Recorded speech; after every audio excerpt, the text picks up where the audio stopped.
নমস্কার বন্ধুরা, আজকের গল্প শরদিন্দু বন্দ্যোপাধ্যায়ের লেখা প্রেতপুরী। গল্প শুরু করতে চলেছি প্রেতপুরী। সূর্যাস্তের পর শ্রাবণের বৃষ্টি আরও চাপিয়া আসিয়াছিল।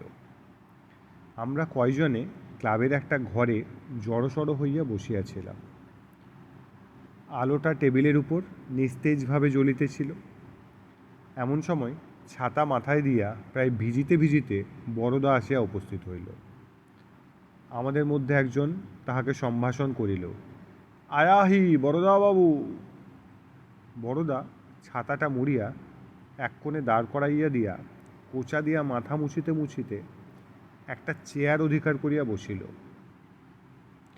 একটি দীর্ঘ নিঃশ্বাস মোচন করিয়া বলিল, এ ভরা বাদর মাহ, সাঙ্গন শূন্য মন্দির মোর। গিন্নি বুঝে সুঝে আজই বাপের বাড়ি গেলেন। অমূল্য এক কোণে গুড়ি সুড়ি পাকাইয়া বসিয়াছিল। বলিল, তাই আমাদের জ্বালাতে এসেছ? বড়দা ওদিকে কর্ণপাত না করিয়া বলিল, বাড়িটা ভারী ফাঁকা ফাঁকা ঠেকতে লাগলো, তাই। মিনিট দুই নীরব থাকিয়া বুক পকেটের ভিতর হইতে সিগারেটের বাক্স বাহির করিয়া একটা সিগারেট ধরাইয়া বলিল, আজকের বৃষ্টি দেখে একটা পুরনো গল্প মনে পড়েছে। এই সারলে।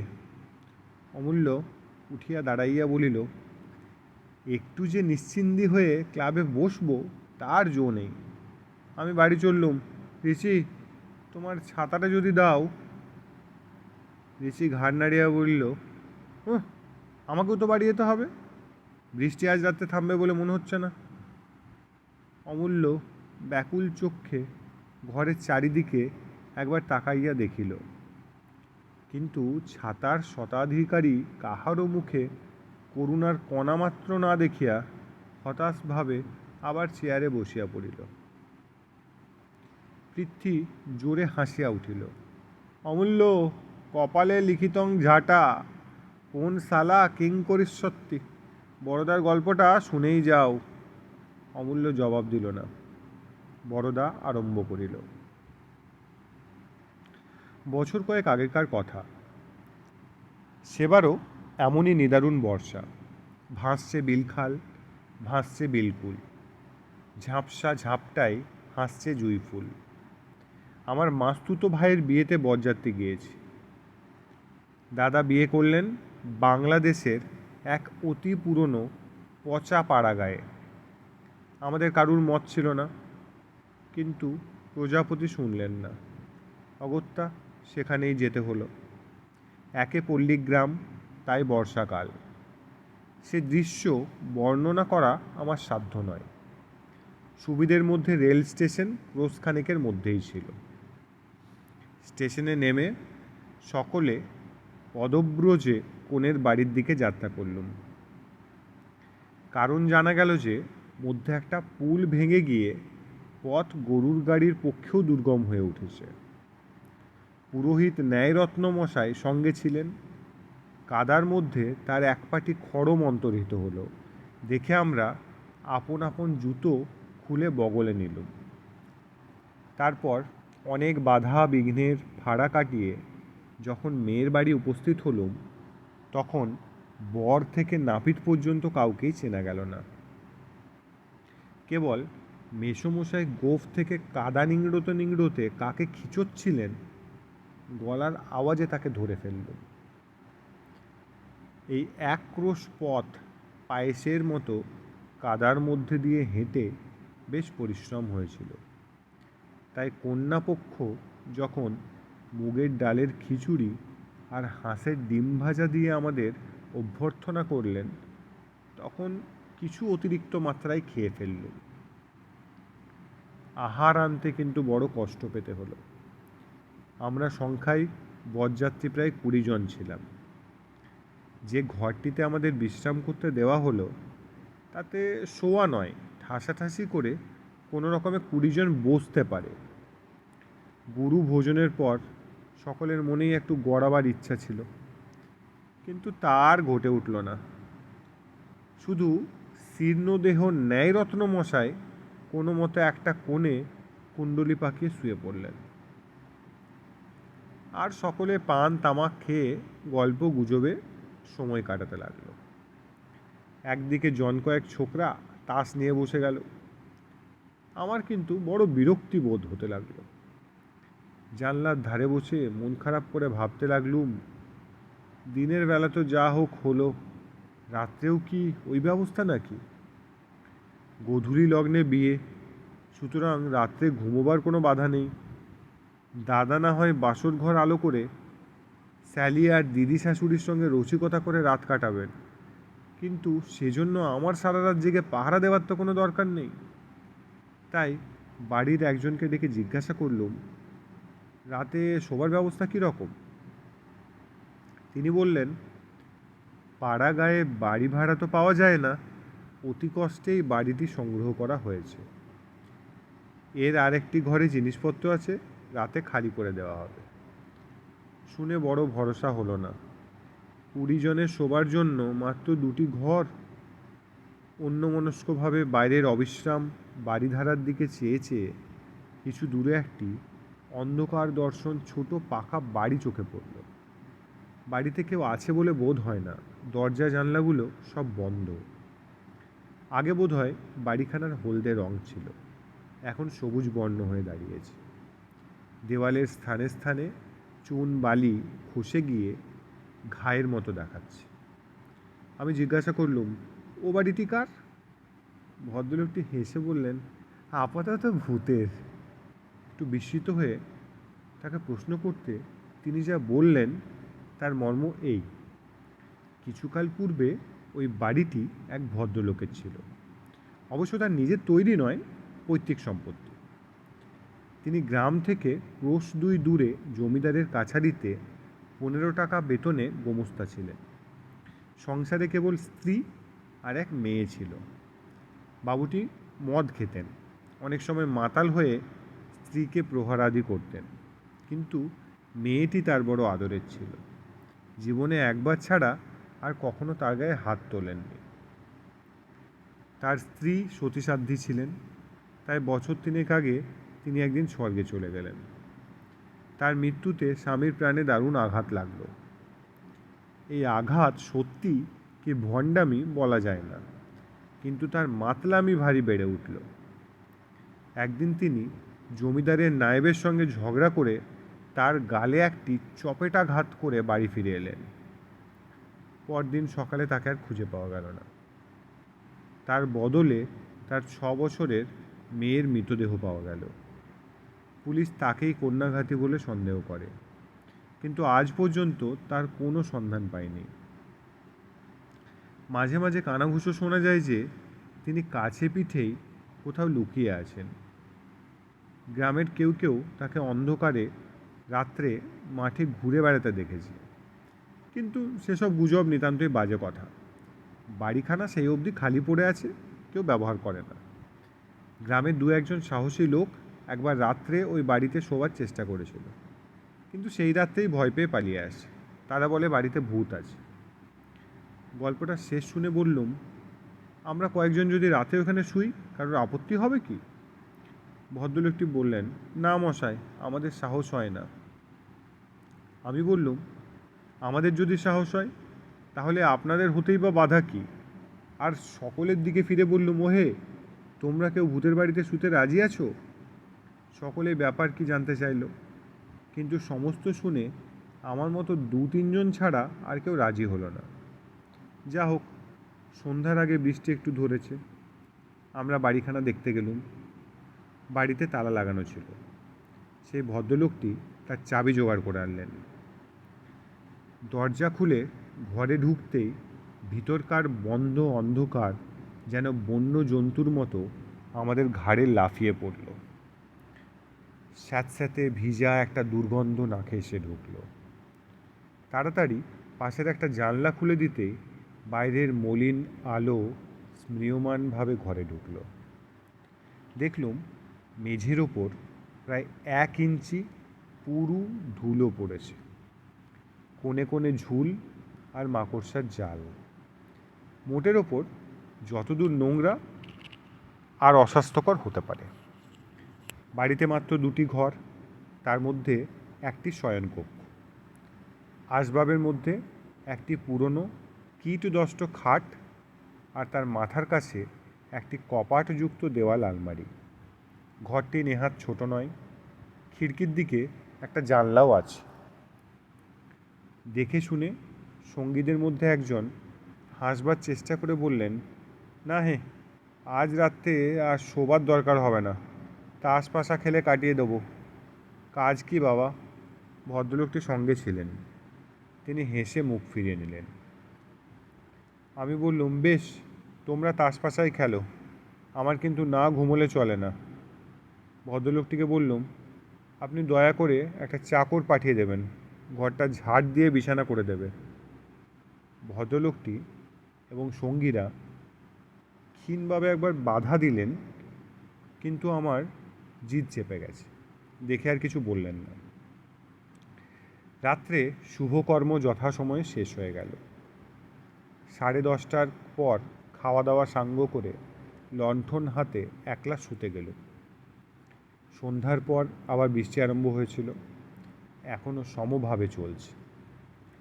বাড়িতে ঢুকে ভিতর থেকে দরজায় খিল লাগিয়ে দিল। তারপর লণ্ঠন হাতে শোবার ঘরে গেল। চাকর বিছানা পেতে মশারি ফেলে দিয়ে গেছিল। খিড়কির দিকে জানলাটা পূর্ববৎ বন্ধই ছিল। আলো ধরে ঘরখানাকে একবার ভালো করে দেখে নিয়ে দরজা বন্ধ করে দিল। ঘরের দরজা বন্ধ করে দিতেই ঘরটা অত্যন্ত নিস্তব্ধ বোধ হতে লাগলো। বায়ু অভাবে একটু গরমও বোধ হলো। জানলাটা ধরে 2-3 বার টানাটানি করার পর সেটা খুলে গেল। তখন আবার ব্যাঙ ও ঝিঝি পোকার কনসার্ট শুনতে পেল। জানলা খুলে ফিরে আসতে পাশের দেওয়াল আলমারিটা পড়ে। কৌতূহল হলো, সেটাকেও খুলতে গেলুম। দেখি মরচে পড়ে সেটাও এঁটে গেছে। জোরে একটান মারতেই ঝনঝন শব্দে খুলে গেল। ভেতরে দরকারি জিনিস কিছুই নেই, কেবল গোটা 5-6 খালি মদের বোতল গৃহস্বামীর সুরাশক্তির ঐতিহাসিক স্তম্ভের মতো ইতস্তত দাঁড়িয়ে আছে। শরীর বেশ ক্লান্ত হয়েছিল, তাই আলোটা কমিয়ে খাটের পায়ের কাছে রেখে শুয়ে পড়ল। শুয়ে শুয়ে রবিবাবুর একটা গল্প বারবার মনে পড়তে লাগলো। 2-1 বার গায়ে কাটাও দিল, কিন্তু বেশি ক্লান্ত হয়ে গেছিলুম বলেই হোক বা ভয় বস্তুটা আমার শরীরে কম আছে বলেই হোক, এই ভুতুড়ে বাড়িতে একলা শুয়েও অল্পক্ষণের মধ্যে ঘুমিয়ে পড়লুম। রাত্রি বোধ করি তখন 2টো কি 2:30 হবে। হঠাৎ কানের খুব কাছে একটা ঝনঝন শব্দ শুনে একেবারে ধর্মর করে বিছানার ওপর উঠে বসলুম। দেখি দেওয়াল আলমারি থেকে শব্দটা আসছে। নিমেষের মধ্যে দারুণ ভয়ে আমার সমস্ত যুক্তি তর্ক বুদ্ধি বিবেচনা একেবারে লুপ্ত হয়ে গেল। এই শব্দটার যে কোনো স্বাভাবিক কারণ থাকতে পারে সে কথা আমার মনের ধার ঘেঁষেও গেল না। সমস্ত চেতনা দিয়ে অনুভব করতে লাগলাম সেই শূন্য মদের বোতলগুলো সজীব হয়ে লাফিয়ে লাফিয়ে কপাটে ঘা দিচ্ছে। সে শব্দ আর থামে না। নিশাচর প্রেতজনির এই নিশিত উল্লাস ঝনঝন শব্দে সমভাবে সমব্যবধানে চলতেই লাগলো। আমি মশারির মধ্যে একটা বালিশ আঁকড়ে ধরে কাঠ হয়ে বসে রইলুম। আমার অবস্থাটা একবার ভেবে দেখো। বাইরে অজস্র বাড়িপাত, ভেতরে অশরীরীর নৃত্য। আমি আর বিছানার মধ্যে থাকতে পারলুম না। মশারি ছিঁড়ে বাইরে এসে পড়লুম। আলোটা বাড়িয়ে দিতেই ঘরের নিরাবরণ শূন্যতা যেন আমার চারিদিকে দাঁত বের করে হেসে উঠল। অন্ধকার এর চেয়ে ছিল ভালো। মনে হতে লাগলো ওই বোতলগুলো এখনই নাচতে নাচতে আলমারি থেকে বেরিয়ে আসবে এবং তারপর যে কী কাণ্ড শুরু করবে তা আমার বিধ্বস্ত মস্তিষ্ক দিয়ে কল্পনা করতে পারলুম না। আমি ছুটে জানলার কাছে গিয়ে সজোরে গরাদ চেপে ধরলুম। ঠিক এই সময় আকাশের মাঝখানে বিদ্যুৎ চমকালো। বাইরের সমস্ত দৃশ্যটা এক মুহূর্তে চোখের ওপর মুদ্রিত হয়ে গেল। জানলা থেকে হাত 25 দূরে একটা প্রকাণ্ড গাছ ছিল। নিম কিংবা তেঁতুল ঠিক ধরা গেল না। সেই গাছের গোড়ায় একটা ভীষণাকৃতি লোক কোদাল দিয়ে প্রাণপণে কোপাচ্ছে। সর্বাঙ্গ বেয়ে জল পড়ছে। পরনে কাপড় আছে কি উলঙ্গ ঠিক ধরা গেল না। কৌতূহলে ভয় অনেকটা চাপা পড়ে গেল। আমি আর একবার বিদ্যুতের আশায় বাইরের অন্ধকারের দিকে তাকিয়ে রইলুম। আবার বিদ্যুৎ। দেখলুম ক্লান্তি নেই, বিশ্রাম নেই, বৃষ্টির দিকে ভ্রুক্ষেপ নেই। লোকটা সমভাবে গাছের গোড়ায় কোদাল চালাচ্ছে। আর সেই কোদালের তালে তালে ঘরের মধ্যে আলমারির ভিতর থেকে শব্দ আসছে, ঝনঝন ঝনঝন। আমার ভয় অনেকটা কেটে গিয়েছিল। একবার ভাবলুম ডাকি, কিন্তু যদি চোর হয় কিংবা হয়তো পাগল। কোনো কিছু স্থির করবার আগেই না বুঝে সুঝে লণ্ঠনটা জানলার সম্মুখে তুলে ধরলুম। বাইরের লোকটাকে সে আলোতে দেখা গেল না, কিন্তু হঠাৎ আলমারির ঝনঝনানি শব্দ বন্ধ হয়ে গেল। শব্দটা এতক্ষণ সয়ে গিয়েছিল। থামতেই বুকের ভিতরটা ধড়াস করে উঠল। আবার থামে কেন? শব্দ থামতেই দেওয়াল আলমারির দিকে তাকিয়েছিলুম। সেদিক থেকে চোখ ফিরিয়ে জানলার দিকে চাইতেই ভয়ে আমার গায়ের রক্ত প্রায় জল হয়ে গেল। লণ্ঠনের ঘোলাটে আলোতে দেখতে পেলুম ঠিক জানলার ওপারে একটা মস্ত ঝাঁকড়া মাথা, আর তারই ভেতর থেকে দুটো বড় বড় লাল চোখ আমার মুখের ওপর স্থির হয়ে আছে। আমার হাঁটু দুটো এবং গলার আওয়াজ তখন একেবারে শাসনের বাইরে চলে গেছে।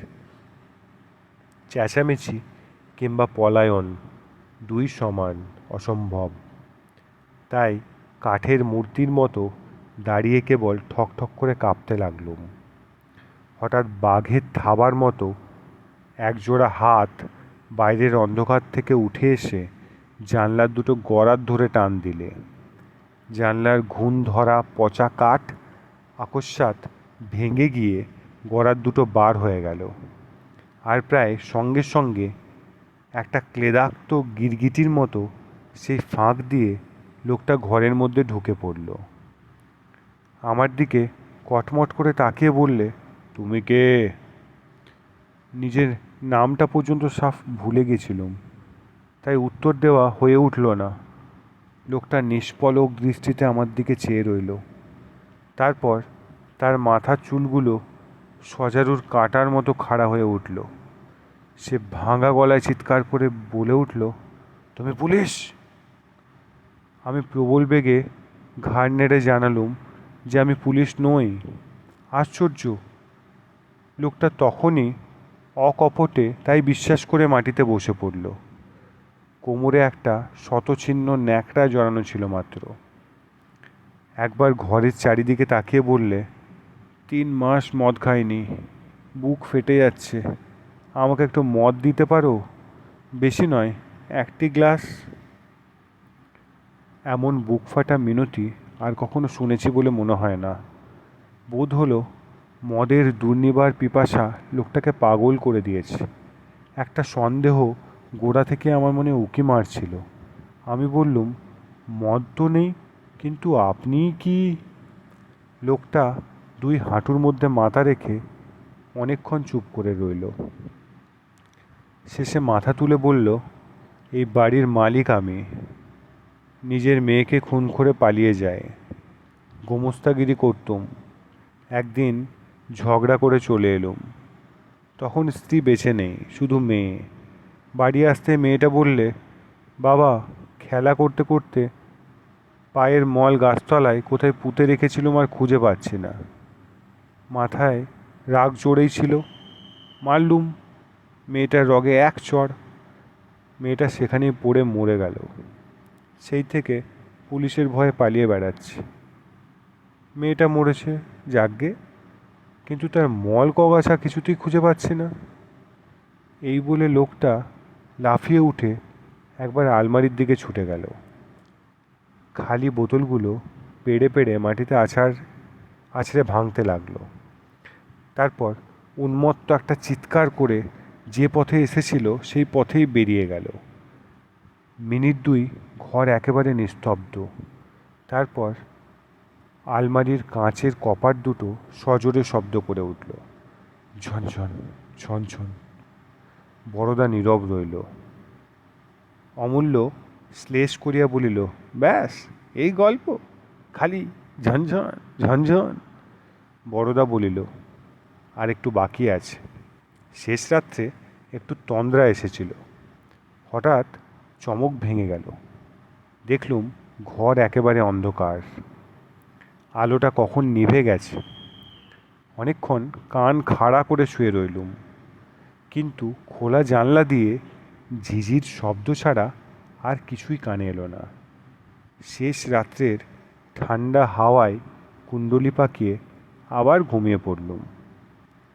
সকালবেলা উঠে দেখি বালিশের তলা থেকে সোনার ঘড়ি আর মানিব্যাগটা চুরি গেছে। আজকের গল্প এখানেই শেষ। গল্প ভালো লেগে থাকলে লাইক অ্যান্ড সাবস্ক্রাইব অবশ্যই করবেন। Thank you so much.